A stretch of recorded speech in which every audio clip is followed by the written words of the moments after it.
Imagine this. You're sitting at your father-in-law's dinner table, feeling like part of the family, only to discover he's been slowly adding something suspicious to your drink. And not just any drink, but the special cocktail I made just for my favorite son-in-law, he said with that warm smile. Trust me, what happened 45 minutes after I switched our glasses will shock you to your core. Before we continue, please subscribe to Hidden Hearth, and write in the comments what time it is, where you are now. Caspian. Thatcher had always admired his father-in-law's impressive home in suburban Connecticut. The mahogany furniture, the crystal decanters, the family portraits lining the walls. Everything spoke of old money and established traditions. At 28, Caspian felt grateful to be welcomed into the Gimbrone family, especially by Stellan Gimbrone himself, a distinguished 72-year-old retired banker who treated him like the son he'd never had. That evening, in November, Caspian sat in the leather armchair across from Stellan in the study, watching his father-in-law prepare their usual evening cocktails. The older man moved with practiced precision, his silver hair perfectly styled, his expensive suit immaculate despite being at home. Everything about Stellan Gimbrone commanded respect and projected success. You know, Caspian, Stellan said, his voice carrying that warm, paternal tone that had always put the younger man at ease. I've been thinking about your future with Rowena. You two have such bright prospects ahead. Caspian nodded gratefully. Since marrying Rowena 6 months ago, he'd felt nothing but acceptance from her father. The man had even helped them purchase their first home, insisting it was an early inheritance. Gift Stellan's generosity seemed boundless, his affection genuine. I'm making something special tonight, Stellan announced, turning toward the bar cart with his back to Caspian. A cocktail recipe my grandfather taught me. Perfect for celebrating family bonds. As Stellan worked at the bar, Caspian noticed something that made his military training from his Army Reserve days kick in. The older man's movements became secretive, almost furtive. His shoulders hunched slightly as he leaned over one of the glasses, and his hand moved in quick, deliberate motions that seemed different from normal drink preparation. Caspian's instincts sharpened.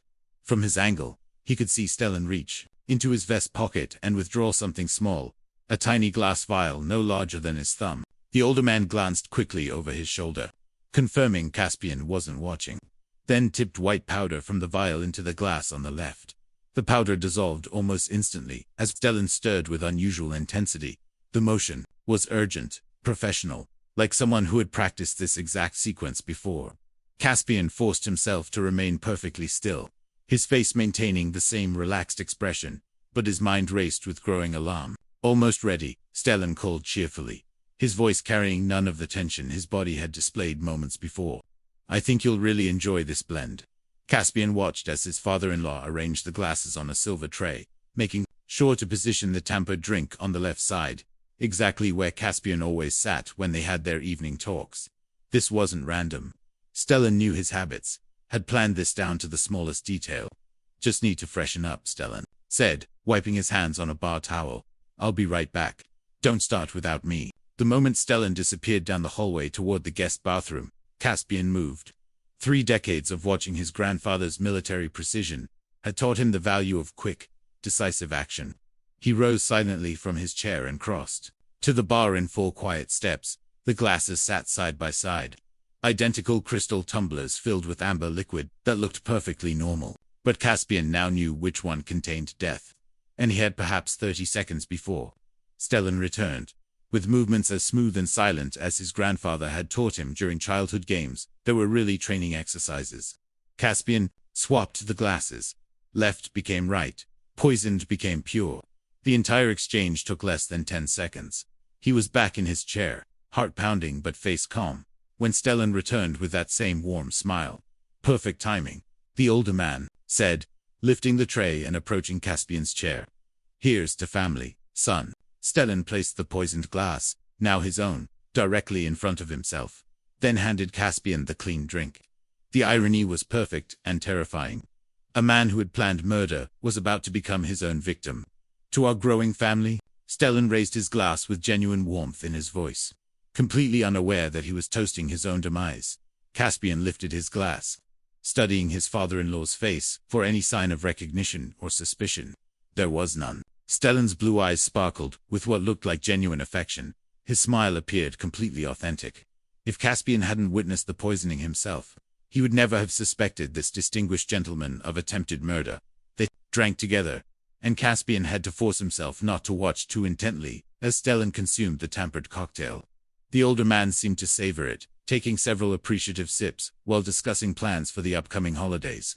Rowena mentioned you might be interested in that promotion at the engineering firm, Stellan said conversationally. I have some connections there. I'd be happy to make a few calls.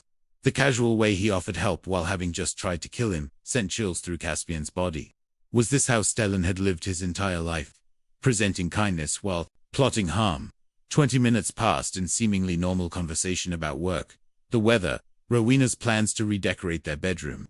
Stellan showed no signs of distress, no indication that anything was wrong. Caspian began to wonder if he'd imagined the entire thing. If paranoia had made him see threats that didn't exist.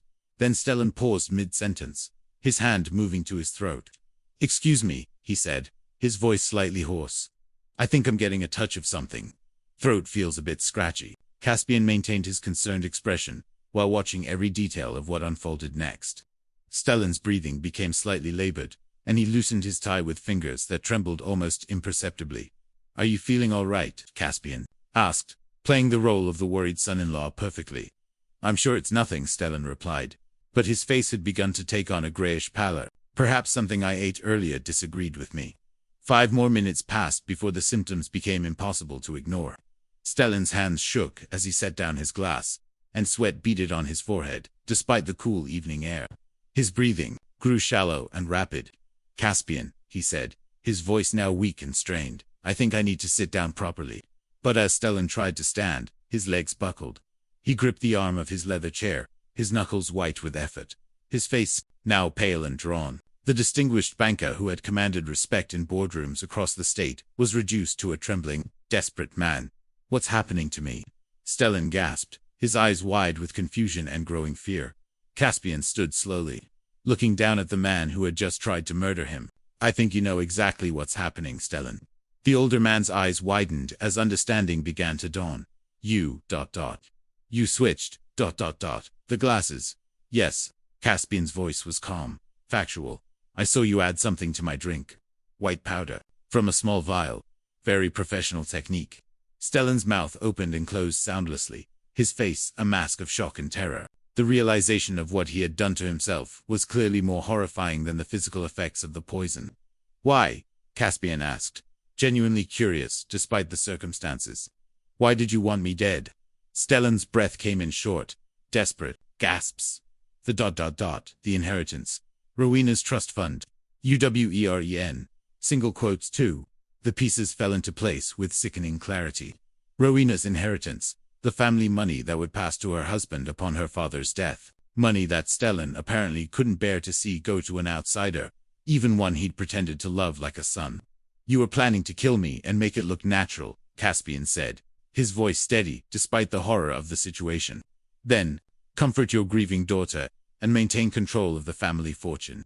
Stellan tried to speak, but only managed a strangled sound. His breathing became increasingly labored, and his grip on the chair arm loosened as muscle control began to fail. Caspian watched as Stellan Gimbron, the man who had welcomed him into the family with open arms and a hidden agenda, experienced the effects of his own lethal plan. The distinguished facade crumbled completely, revealing the desperate, greedy man beneath. Please, Stellan whispered, his voice barely audible. Call, ambulance, Caspian considered this request, while studying the man who had just tried to murder him for money. The same way you were going to call for help when I collapsed. Or were you planning to let me die slowly while expressing concern for my mysterious illness? The truth was written across Stellan's face. There had been no plan to save Caspian, no intention of providing medical help. The older man had been prepared to watch his son-in-law die and then comfort his daughter while inheriting everything. Stellan's breathing became increasingly irregular. His eyes, once sharp and calculating, now showed only fear and the terrible knowledge of his own mortality. The poison he had intended for Caspian was efficient and irreversible. I trusted you, Caspian said quietly. I thought you were the father I never had. You helped us buy our house, talked about grandchildren, made me feel like family, all while planning my murder. A tear rolled down Stellan's cheek as his body continued to fail him. Whether it was remorse for his actions or simply fear of death, Caspian couldn't tell and no longer cared. The grandfather clock in the hallway chimed 9 o'clock. 45 minutes had passed since they'd shared their toast to family. Stellan's breathing stopped. Caspian sat quietly for several minutes, processing what had just occurred. Then he called 911, reporting that his father-in-law had collapsed. Suddenly, during their evening visit, when paramedics arrived, they found a young man in shock, grieving over his beloved father-in-law's unexpected death. The autopsy would later reveal traces of a rare cardiac medication in Stellan's system, far more than any therapeutic dose. The investigation concluded that the elderly man had accidentally overdosed on his own heart pills, possibly due to confusion or memory problems common in his age group. Rowena inherited everything, just as Stellan had intended. But instead of the money going to a dead husband, it stayed with the daughter who truly deserved it. She grieved her father's loss, sincerely, never knowing how close she had come to losing both the men she loved most. Caspian never told his wife what really happened that evening. Some truths were too devastating to share, and Rowena's memories of her father deserved to remain untainted by the knowledge of his final, terrible plan.